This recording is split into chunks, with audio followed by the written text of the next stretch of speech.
Hello, I'm Jason Sipe, and this is your Indiana Libertarian update for December 5th, 2016. Hope the week finds you well. We are in week 5 of our 6-week experiment to determine if there is a demand for what we're doing here at Indiana Libertarian Update. And so far, so good. We're starting to get some responses. We're starting to get some people to participate and send us those events. So the point is, we're not over this yet. I'm still not committed to this in the long run. But if you're interested in helping make that happen, share this far and wide. Like us on Facebook. Tell people about us. You never know. I might even go very formal and make this into a weekly blog that you can subscribe to in the not-too-distant future. As promised, we're going to be speaking with Margaret Fette, our state LPIN Outreach Director, and we'll be doing that in just a moment. But first, I want to make sure that we cover all those wonderful events that people have been sharing and passing along. Okay, let me do a little rearranging of our screen here around the state this week. Okay, first things first, it looks like we're going to be having our Libertarian Party of Lake County business meeting. So all you folks up in the region need to get out tonight. That is tonight, this very evening. That's going to be at Houlihan Steakhouse in Cherville. And I know I'm butchering that pronunciation. I apologize. If you'd like to join me from the region and correct my pronunciation, feel free to do so. That's going to kick off at 5 p.m. late this afternoon and this evening, and you're going to be seeing folks like Michael Sandridge. Beth Dunsing isn't going to be able to make it, but we know this is going to be an interesting one. Actually, they are going to be joined by Ken Davidson from the Northwest Indiana Gazette. He's going to be speaking on the West Corridor expansion. So they've got some topical information and not just recovering after the elections or over-imbibing in celebration for the holidays. They got some serious business at the Libertarian Party of Lake County business meeting. Also, Aaron Meadows, of Seymour, for all you folks down in Jackson County, has asked me to pass along. They will be having a Libertarian Party meeting this coming Saturday. That's December 10th at 6 p.m. This is going to be at a private residence at 4535 North County Road, 950 East in Seymour. Sounds like it's going to be a pretty casual meeting. They're going to have some pizzas, but you're asked to bring your own drink. Shouldn't last more than an hour. Just some basic introductions and talking about some possible planning for the upcoming year, it looks like. So that is the Libertarian Party of Jackson County meeting in Seymour, Indiana. Also, for those of you in Central Indiana, and this is not limited to Marion County by any means, the Libertarian Party Holiday Party has been booked for next Thursday. At least that is tentatively booked. I have not heard absolute confirmation on that as of right now. Everything seems to be go for a holiday party for all you folks in Central Indiana at Scotty's Brew House, downtown Indianapolis. That's going to start at 6 p.m. and scheduled to run until 9 p.m. But if the Liberty is flowing, I'm sure that'll go a little bit later. So be sure to join us downtown. Just a reminder that you'll be able to see all these links if you go to the posting on the Indiana Libertarian Update Facebook page. You can get access to all these links and RSVP and learn more about these events. Now, for those of you who support cannabis legalization, I know us good libertarians all believe that people should be able to consume what they choose. The Higher Fellowship, which is an independent organization, is planning a General Assembly rally. That's going to be on January 3rd, so a ways off yet, but just under a month away, so be thinking about that. There is new legislation coming before the State House, and if you want to make your support known for this important issue, plan on joining them on Tuesday, January 3rd at 10 a.m. at the Indiana State House. Along the same lines, the First Church of Cannabis, they will be meeting this Wednesday at 7 p.m. Always a lot of fun, and if you haven't had an opportunity to join Bill Levin and all the other Canatarians down there on the south side, be sure to do so. They are continuing their struggle for religious freedom in the form of lawsuits and other legal actions so they can consume their sacrament, cannabis, and I'm sure that Libertarian support would be enjoyed. You can also join them on Fridays for the Comedy Grinder. That's put on by Kurt Messick, and I believe this is as much a fundraiser and outreach program as anything. And if you haven't been there, be sure to check it out. They've had guests like our good friend Abdul Shabazz has attended, not as a journalist, but as a comedian. I wish I would have caught that one, but unfortunately that was not the case. Okay, folks, as promised, we are going to get into that Margaret Fette interview now. We're going to learn some interesting things here about a possible run for state chair, what's been going on for outreach, and a little bit more. This was recorded just last night, so I'm not in two places simultaneously. It's not that kind of magic. I'm going to step aside, and we'll let Margaret take the scene for a few minutes.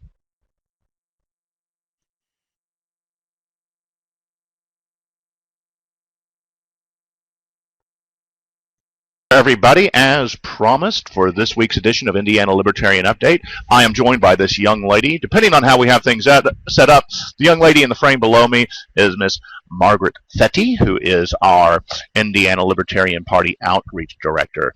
Margaret, thanks so much for joining us today. Well, thank you very much for having me. I appreciate it.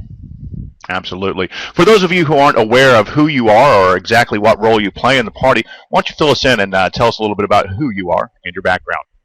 Okay. I have been a member of the Indiana Libertarian Party since 2000. I have been at various points in time. I sat on the Central Committee as the District 9 rep. I've been Monroe County's chair for 6 years. Not currently, but I was at that point in time. Currently, I'm their secretary. And today, well, in the last about 4 or 5 months, I was asked to be the outreach director. And basically what that means is that I am helping make sure that we get a newsletter out every month.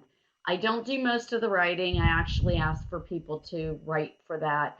I'm asking various people who I think have something vital to say in the our community of libertarians, different things. It's been a lot of fun with the election because I've been able to get a lot of good stories from different people, what they've been doing over the election, how they, just even some really interesting thoughts. We have some really talented writers in our community, and so I was able to get quite a few nice pieces here throughout the election. A number of them have said they wanted to take a break, so we might not hear from them for a little bit.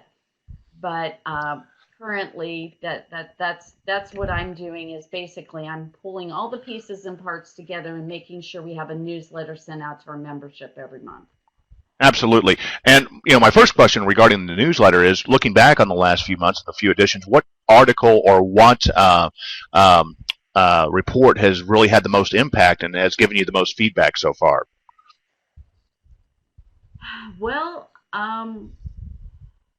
it's interesting. I have heard a lot of things, but no, I don't think anybody's really been real specific about a particular article.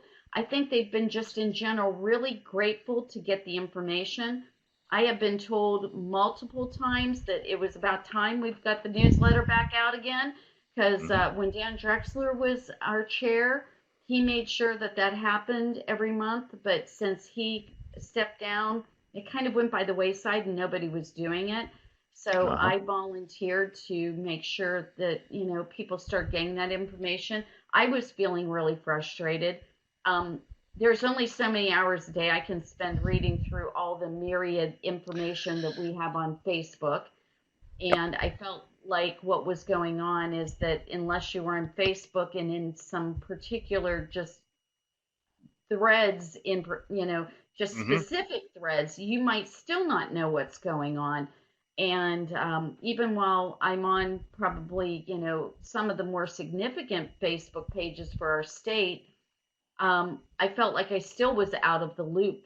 And in talking to quite a few other members, I think they feel like they don't really know what's going on at the state level. They don't really know what the state parties, even. I mean, I think sometimes we wonder what they're even there for, because we tend to be very focused on the county levels. Yes. Well, and keeping that much in mind, now I understand that it goes out to folks who are, the newsletter is distributed to people through their emails, and those people, the list that you use are state members and national members. Is that correct? Actually, I've been sending the newsletter out to anybody who has been wanting to get the newsletter. I haven't just sent it out to And members. and that's kind of where I was going with this. If anybody is interested in getting on that list to make sure that they're receiving that newsletter as it's distributed, how can they go about doing that? All they have to do is email me at outreach@lpin.org. Outreach at lpin.org. We'll be sure that that information is updated when we post this video interview. So the newsletter, and it sounds like that's been a positive thing so far. In the coming months, what do you think? What direction do you think the party will be taking in terms of outreach? Well, one of the things that I have been doing is trying to talk to some different people who are pretty vital in the election process. I've been talking to Jim Wallace, who was he started off as the regional director for the Gary Johnson campaign and ended up in I think his actual title ended up being much like my own. It was like an outreach director of the whole national campaign. So, so Jim is actually going to write some things about now that the election's done, what the results were, how did they see what happened? Because one of the things that he was telling me and talking about this, which I'm going to give you guys just a little teaser, is that he's saying that their information that they had, and this was not just true for the Libertarian Party, but also true for the Democrats, that they thought that with all the interaction they saw happening on social media, that they were going to get a lot more voters out. And pretty much what they were able to determine is that while social media was an important component, it did not actually turn out the number of voters. Things like going out with rallies and more direct communication, email, things like that were much better at determining the number of people who voted.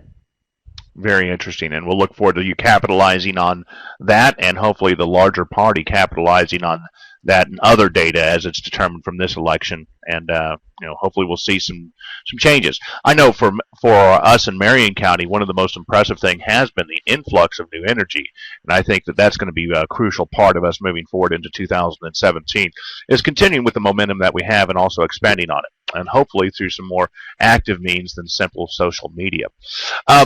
Okay, talking about the future, I could not let you get out of here without asking about this. Our current chair, Joe Houghton, has announced that he is not running. If you watched last week's episode of Indiana Libertarian Update, you learned that. But he also mentioned your name as a possible contender for state chair. Fill us in. Are you going to run? Are you going to announce it right here on Indiana Libertarian Update? I might, but not tonight. Okay. So what I will tell you is that I am very seriously thinking about it, but I am the type of person that realizes that, if I am not really wanted in that position, I'm not going to do a very good job in it. Okay. I think that we have to make sure that whoever gets elected into that position is someone that the membership can stand behind. I would like if you were going, I'd go like ahead. to be the person that they think that about, but if they don't think that about me, they need to be able to stand behind and help the person who is chair. And I have some very strong ideas about that, but please. Well, and that's where I'm curious is, could you give me one or two specific things that you would like to bring to the table as a possible leader of the state party? Well, I think that one of the things I'd like to see happen is a more positive culture. I think that right now the culture is not very inviting to new people, and I would like to see that improve. The other thing I would like to see happen is I would like to see some additional Joe did with me. I'm doing this newsletter. This is the whole point of the outreach position, is that I offered to do that. And one of the things that people didn't understand when I first offered to do this, they thought that maybe I was going to be a person who was going to write press releases and this kind of thing. I'm not a writer. What I am is I'm a good organizer of people. I have my own business. I've been working with people for a long, long time, and I know how to pull people together to put them into the kind of jobs that they like to do. And so what I'd like to see happen is I'd like to see us have somebody who really likes talking to the press, somebody like a Brad Kloppenstein, and that's all they do. They don't have to spend their entire life doing it. They just spend, some time being that point person for the state party. And then we have somebody else who perhaps that what they would do is maybe that person would write press releases for us. If we could have one person, and I mean, what you're doing here, Jason, I mean, we should have this, we should be supporting this. We should be saying at the state party level, okay, these people are doing really great things. Feed this information to Jason and let him know that it's going on. Feed this information to Margaret. She's going to put it in the newsletter. We should be doing all those kind of things. And what's happening right now is that we've got, libertarians tend to be independent and kind of walk to their own drummer. I understand that, but there is no team feeling right now at the state level. And I think we need to be a team again. I think we need to bring everybody in this group and make them feel like they're part of something so much more important than what they are right now. And we're much better as a group than we are as individuals. I can certainly relate to the concept of specialization, and us being good libertarians, we understand the importance and the advantage that specialization gives us. If, for example, all you had to worry about was the newsletter, and all I had to worry about was Indiana Libertarian Update instead of our roles as at the county level, at the state level, and being pulled every which way, just to focus on one or two simple tasks, I think that would make the experience a little more enjoyable, at least speaking from my perspective over the last few years. Now, Margaret, we do need to wrap things up because we want to keep this brief and moving on. If somebody is interested in learning more about your campaign, do you want to have them contact you at the outreach at lpin.org email address as well?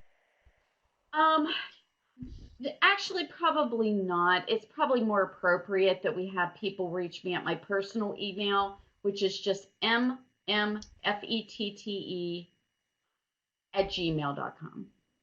mmfette@gmail.com. And also, if you are on Facebook, we do see you active there as well, so people might reach out to you through those means. They're welcome to contact me on Facebook. So. Absolutely. Well, Margaret, thanks so much for joining us today. Anything to say before we wrap it up and get back to the Indiana Libertarian Update? All I have to say is, Jason, please make sure that if you have any new and wonderful things that you want put in the newsletter, remember to get in touch with me, and I'll try to do the same for you. And I'm very glad to see you're doing this. Thank you very much. We appreciate it. Get me any information that you have from down there around Bloomington and Monroe County, especially when it comes to events and meetings. And I will say that's true to all of the viewers of Indiana Libertarian Update. We're just getting up and running, and we're just starting to get that kind of input from the county affiliates and individuals. So we definitely welcome that. Margaret, thanks so much for joining us, and we look forward to seeing you at the state convention in whatever capacity that may be. Thanks a lot, and we'll see you on Indiana Libertarian Update.